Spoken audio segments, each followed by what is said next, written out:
ನಡಿ ಈಗ ಶುರು ಮಾಡೋಣ.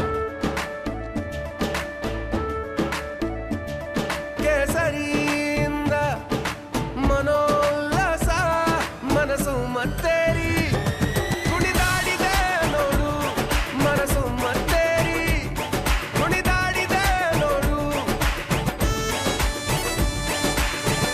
ಕ್ಷಣ ಕ್ಷಣವೂ ಆಚರಿಸಿ ಕೇಸರಿ ಹಬ್ಬ. ವಿಮಲ್ ಬಾಯಲ್ಲಿ ಹೇಳಿ ಕೇಸರಿ. ಕರ್ನಾಟಕ ರಸ್ತೆ ಸಾರಿಗೆ ನಿಗಮ ದೇಶಾದ್ಯಂತ ದಿ ಬೆಸ್ಟ್ ಅಂತ ಹೆಸರು ಪಡೆದುಕೊಂಡಿದೆ. ಸರ್ಕಾರದ ಸರ್ಕಾರಿ ಬಸ್ಗಳು ಖಾಸಗಿ ಬಸ್ಗಳಿಗಿಂತಲೂ ಕೂಡ, ಅಂದ್ರೆ ಕರ್ನಾಟಕದಲ್ಲಿ ಸರ್ಕಾರಿ ಬಸ್ಗಳು ಖಾಸಗಿ ಬಸ್ಗಳಿಗಿಂತಲೂ ಕೂಡ ಉತ್ತಮ ಹಾಗೂ ಸುರಕ್ಷಿತ ಕೂಡ ಹೌದು. ಆದ್ರೆ ಈಗ ಈ ಬಸ್ ನಿಗಮದ ವಿರುದ್ಧ ಕೆಲ ಆರೋಪಗಳು ಕೇಳೋದಕ್ಕೆ ಸಿಗ್ತಾ ಇದೆ. ಏನದು ತೋರಿಸ್ತೀವಿ ಈ ವರದಿ ಮೂಲಕ.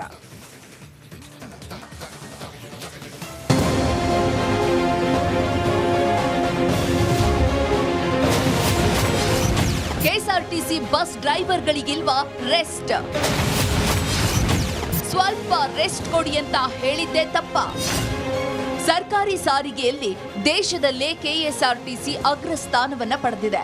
ಆದರೆ ಈ ಸಾರಿಗೆ ಇಲಾಖೆಯಲ್ಲಿ ಸಿಬ್ಬಂದಿಗಳನ್ನ ಅಮಾನವೀಯವಾಗಿ ನಡೆಸಿಕೊಳ್ತಿದ್ದಾರೆ ಅನ್ನೋ ಆರೋಪ ಕೇಳಿ ಬರ್ತಿದೆ. ಇತ್ತೀಚೆಗೆ ಕೆಎಸ್ಆರ್ಟಿಸಿ ಬಸ್ಗಳ ಅಪಘಾತಗಳು ಹೆಚ್ಚಾಗ್ತಾ ಇವೆ.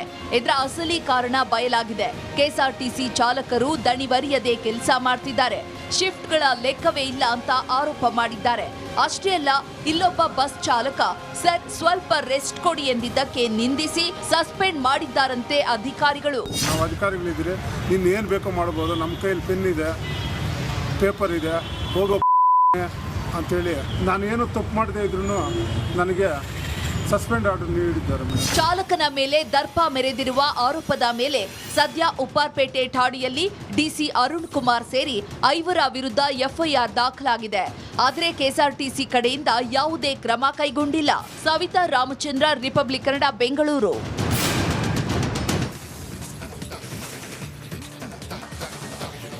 ಸಿಲಿಕಾನ್ ಸಿಟಿ ಬೆಂಗಳೂರಿನಲ್ಲಿ ರಸ್ತೆ ಗುಂಡಿಗಳ ಸಮಸ್ಯೆ ಜನರನ್ನ ಇನ್ನಿಲ್ಲದಂತೆ ಕಾಡ್ತಾ ಇದೆ. ಕಳೆದ ವಾರ ಸಿಎಂ ಸಿಟಿ ರೌಂಡ್ಸ್ ನಡೆಸಿ ಅಧಿಕಾರಿಗಳಿಗೆ ಕ್ಲಾಸ್ ತೆಗೆದುಕೊಂಡ ಬಳಿಕ ಈಗ ಬಿಬಿಎಂಪಿ ಅಧಿಕಾರಿಗಳು ಎಚ್ಚೆತ್ತುಕೊಂಡಿದ್ದಾರೆ. ಯಾವ ರೀತಿಯ ಕ್ರಮ ಕೈಗೊಂಡಿದ್ದಾರೆ ತೋರಿಸ್ತೀವಿ ಈ ವರದಿಯಲ್ಲಿ.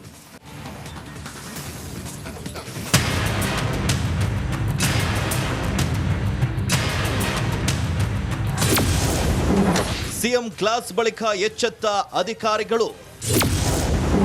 5500 ಗುಂಡಿಗಳಲ್ಲಿ 3775 ಗುಂಡಿ ಕ್ಲೋಸ್.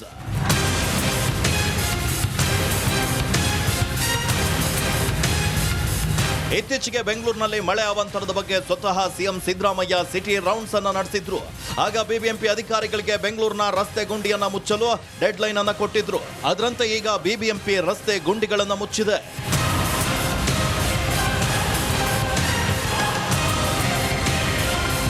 ಮೇ 31ರ ಒಳಗಾಗಿ ನಗರದಲ್ಲಿರುವ ರಸ್ತೆ ಗುಂಡಿಯನ್ನ ಮುಚ್ಚಲು ಪಾಲಿಕೆ ಅಧಿಕಾರಿಗಳಿಗೆ ಸಿಎಂ ಆದೇಶವನ್ನ ಮಾಡಿದ್ರು. ನಿನ್ನೆಯೇ ಸಿಎಂ ಕೊಟ್ಟ ಡೆಡ್ ಲೈನ್ ಮುಕ್ತಾಯಗೊಂಡಿದೆ. ಸಿಟಿಯಲ್ಲಿರೋ 5500 ಗುಂಡಿಗಳಲ್ಲಿ ಬರೋಬ್ಬರಿ 3775 ಗುಂಡಿಯನ್ನ ಮುಚ್ಚಿದ್ದೇವೆ ಅಂತ ಕಮಿಷನರ್ ಮಾಹಿತಿಯನ್ನ ನೀಡಿದ್ದಾರೆ. ಕಳೆದ ಒಂದು ವಾರದಲ್ಲಿ ನಾವು 3225 3225 ಗುಂಡಿಗಳನ್ನು ವಲಯಗಳಲ್ಲಿ ಆಗ್ತದೆ. ಅದು 5000 ನೀವು ಲೆಕ್ಕ ಮಾಡಿದರೆ, 5500 ಲೆಕ್ಕ ಮಾಡಿದರೆ 2000 ಅಷ್ಟು ಉಳ್ಕೊಳ್ಬೇಕಾಗಿತ್ತು, 2200. ಬಟ್ ನಮಗೆ ಹೊಸದಾಗಿ 1500 ಗುಂಡಿಗಳು ಸರ್ವೆ ಆಗಿದೆ ಹೊಸದಾಗಿ. ಇದರ ಜೊತೆಗೆ ಹೊಸದಾಗಿ 1500 ಗುಂಡಿಗಳು ಪತ್ತೆ ಮಾಡಲಾಗಿದೆ. ಆದರೆ ಗುಂಡಿ ಮುಚ್ಚುವ ಕಾರ್ಯ ಹೀಗೆಯೇ ಪ್ರಗತಿಯಲ್ಲಿ ಇರಲಿದೆ ಎಂದಿದೆ ಬಿಬಿಎಂಪಿ. ಇದೀಗ ಗುಂಡಿ ಮುಚ್ಚುವ ಕೆಲಸ ನಿರಂತರ ಎನ್ನುವ ಮೂಲಕ ಮತ್ತೊಮ್ಮೆ ತನ್ನ ಹಳೆ ಚಾಳಿಯನ್ನ ಪಾಲಿಕೆ ಮುಂದುವರೆಸಿದೆ. Veeresh Hiremath, metro bureau, republic Kannada. ದೇಶದ ಅತಿ ದೊಡ್ಡ ನೆಟ್ವರ್ಕ್ನಿಂದ ಮೆಗಾ ಕವರೇಜ್. ದೇಶದ ಮತದಾರನ ಆದೇಶ ಎನ್ಡಿಎಗ ಇಂಡಿ ಒಕ್ಕೂಟಕ್ಕ. ಲೋಕ ಅಖಾಡದಲ್ಲಿ ಗೆಲ್ಲೋದ್ಯಾರು ಸೋಲೋದ್ಯಾರು. ಕರುನಾಡಿನ 28 ಕ್ಷೇತ್ರಗಳ ನಿಖರ ಫಲಿತಾಂಶ. ಫಾಸ್ಟ್ ರಿಸಲ್ಟ್, ಪಕ್ಕಾ result. Number 1 election team, number 1 network, number 1 coverage.